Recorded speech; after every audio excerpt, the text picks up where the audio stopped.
नमस्कार दोस्तों, स्वागत है आपका डायनेमिक डीके में daily news with Dinesh Kumar के। आज के वीडियो में हम बात करेंगे 24 जून 2020 की इंपॉर्टेंट न्यूज के बारे में। दोस्तों, आज की खबरें और वीडियो के लास्ट में कवर किए जाने वाले मजेदार फैक्ट्स को जानने के लिए आप इस वीडियो को एंड तक जरूर देखिएगा।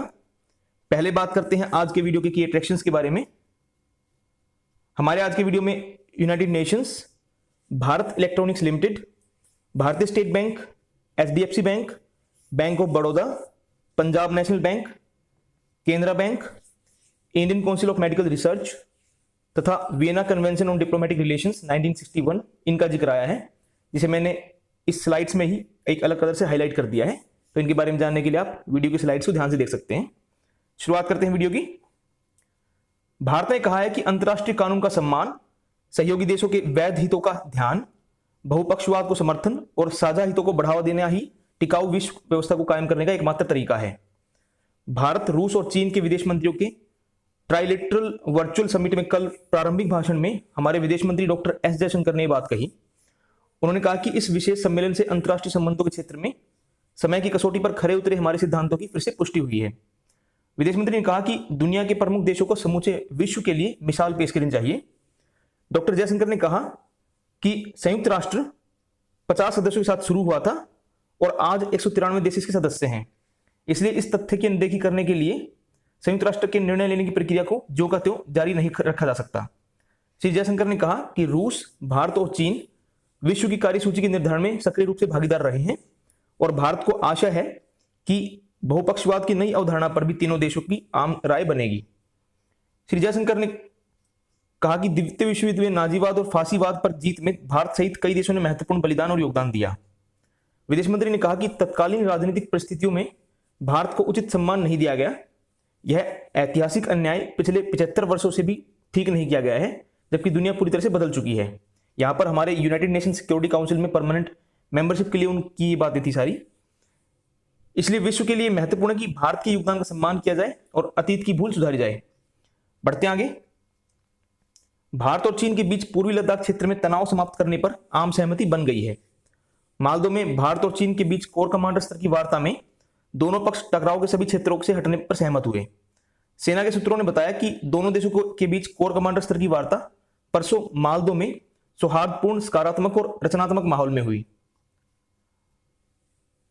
बैठक में पूर्वी लद्दाख में टकराव के सभी क्षेत्रों से हटने के तौर तरीकों पर चर्चा हुई। पूर्वी लद्दाख क्षेत्र में तनाव कम करने के उद्देश्य से चुशूल के निकट वास्तविक नियंत्रण रेखा पर चीन की ओर से मोल्दो में हुई यह बैठक लगभग 12 घंटे चली। दोनों पक्षों के बीच ये इस प्रकार की दूसरी बैठक थी। इससे पहले 6 जून को ऐसी बैठक हुई थी जिसमें कई जगहों से दोनों देशों की सेनाओं को हटने पर सहमति बनी थी। लेकिन 15 जून को गलवान घाटी में हुई घटना को भारत ने चीनी सेना की पूर्व नियोजित कार्रवाई करार दिया। इस घटना के बाद प्रधानमंत्री नरेंद्र मोदी ने देशवासियों को आश्वस्त किया कि भारतीय सेना देश की सुरक्षा के लिए कोई कसर नहीं छोड़ रही है। उन्होंने कहा कि भारत अब इतना सक्षम है कि कोई भी देश इसकी 1 इंच जमीन पर भी आंख उठाकर देखने की हिम्मत नहीं कर सकता। इस घटना के बाद लोग देश के विभिन्न हिस्सों में चीन के बने उत्पादों का विरोध भी कर रहे हैं। हमने कल की वीडियो में भी एक बात कवर की थी। अगली खबर की ओर बढ़ते हैं। सभी राज्यों और केंद्र शासित प्रदेशों में सरकारी कोविड अस्पतालों को 50,000 मेड इन इंडिया वेंटिलेटर की आपूर्ति के लिए पीएम केयर्स फंड से 2,000 करोड़ रुपए आवंटित किए गए हैं। 50,000 वेंटिलेटर में से 30,000 वेंटिलेटर भारत इलेक्ट्रॉनिक्स लिमिटेड द्वारा निर्मित किए जा रहे हैं। अब तक टोटल 2,923 वेंटिलेटर का निर्माण किया गया है और इनमें से 1,340 वेंटिलेटर राज्यों और केंद्र शासित प्रदेशों में पहुंचा दिए गए हैं। ये वेंटिलेटर महाराष्ट्र, दिल्ली, गुजरात, बिहार, कर्नाटक और राजस्थान को दिए गए हैं। इस महीने के अंत तक सभी राज्यों और केंद्र शासित प्रदेशों में अतिरिक्त 14,000 वेंटिलेटर पहुंचा दिए जाएंगे। इसके अलावा प्रवासी मजदूरों के कल्याण के लिए राज्यों और केंद्र शासित प्रदेशों को 1,000 करोड़ रुपए की पहले ही जारी किए जा चुके हैं। इस सहायता का उपयोग प्रवासियों के आवास, भोजन, चिकित्सा उपचार और परिवहन की व्यवस्था के लिए किया जाएगा। नेक्स्ट खबर की ओर बढ़ते हैं। सार्वजनिक और निजी क्षेत्र के बैंकों ने आपात ऋण सुविधा गारंटी योजना के तहत अब तक 79,000 करोड़ रुपए से अधिक के ऋण स्वीकृत किए हैं। इसमें से 35,000 करोड़ रुपए के जो लोन है वो पहले डिस्ट्रीब्यूट किए जा चुके हैं। केंद्र सरकार ने micro, small and medium enterprises की संचालन संबंधी आवश्यकताओं को ध्यान में रखते हुए उन्हें 3 लाख करोड़ रुपए तक की अतिरिक्त ऋण राशि उपलब्ध कराने के लिए इस योजना की शुरुआत की थी। वित्त मंत्रालय ने कहा है कि एमएसएमई के लिए सरकार की योजनाओं का अच्छा प्रभाव दिखाई दे रहा है। इस योजना के तहत ऋण उपलब्ध कराने वाली संस्थाओं में भारतीय State bank, HDFC bank, Bank of Baroda, Punjab National bank और केनरा बैंक जैसे बैंक शामिल हैं। मंत्रालय ने कहा कि इस योजना से लॉकडाउन के बाद 19 लाख MSME को अपना कारोबार फिर से शुरू करने में मदद मिली है। बात करते हैं कोविड-19 पर अपडेट की।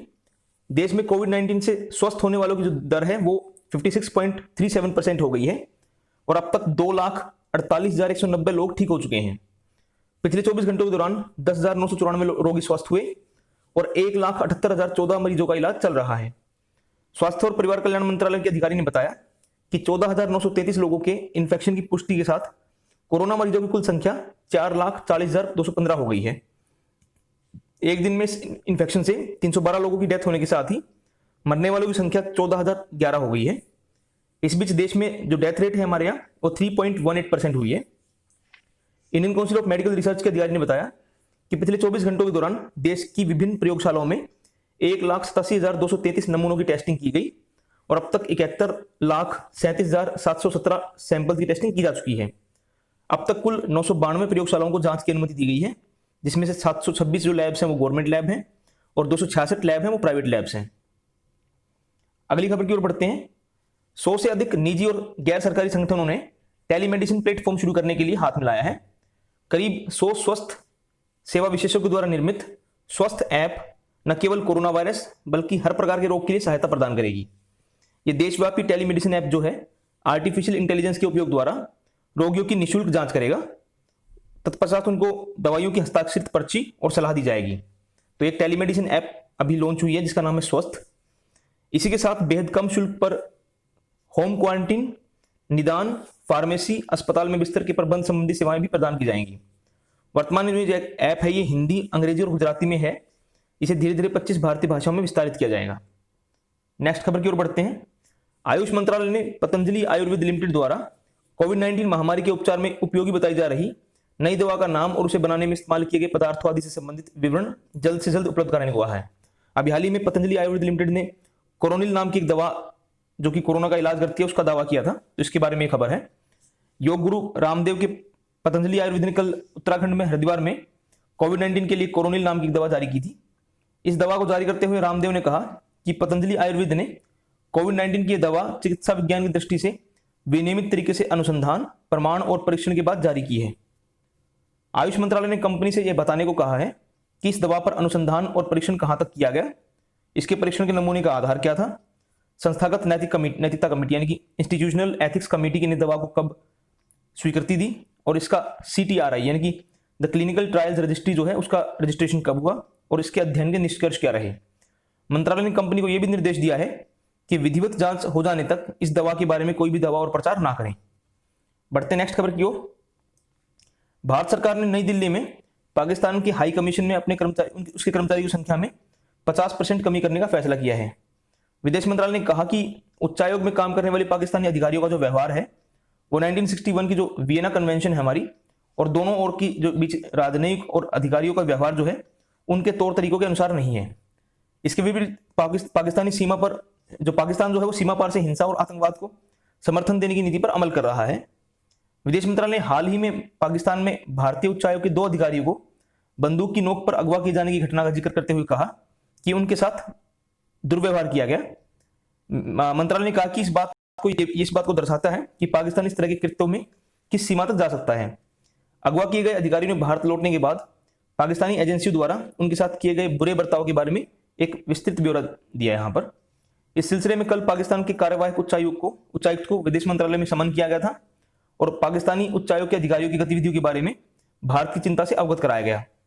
भारतीय जो इंडियन हाई कमीशन जो है वो भी अगले 7 दिनों में इस्लामाबाद के अपने हाई कमीशन में कर्मचारियों की संख्या 50% कमी करने का कदम उठाएगा। बढ़ते हैं आज की लास्ट खबर की ओर। ओडिशा के पुरी में भगवान जगन्नाथ, उनके बड़े भाई बलभद्र और बहन देवी सुभद्रा के रथ कल गुडिंचा मंदिर में पहुंच गए। रथ यात्रा के इतिहास में पहली बार कोविड-19 महामारी की पाबंदी की वजह से रथ यात्रा बहुत कम श्रद्धालुओं की मौजूदगी में हुई। ओडिशा के मुख्यमंत्री नवीन पटनायक ने रथ यात्रा के सुचारू संचालन के लिए जगन्नाथ मंदिर के संचालकों, पुरी जिला प्रशासन, स्वास्थ्य और पुलिस विभाग सहित सभी लोगों के प्रति आभार व्यक्त किया है।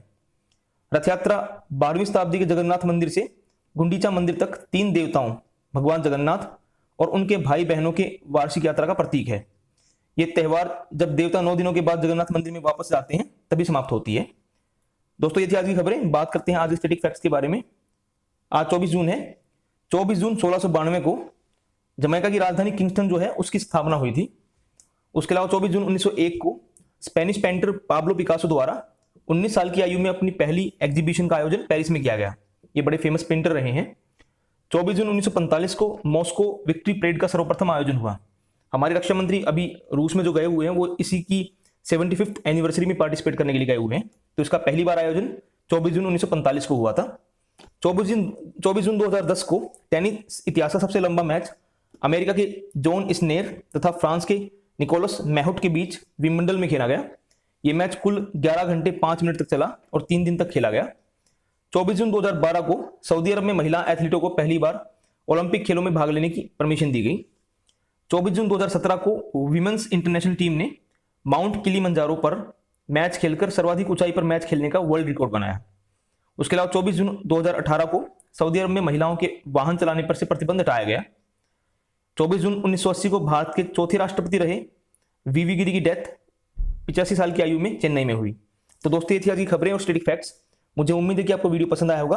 तो please like it, subscribe to my channel, share this video with all your friends and do not forget to press the bell icon. Thank you दोस्तों, बाय।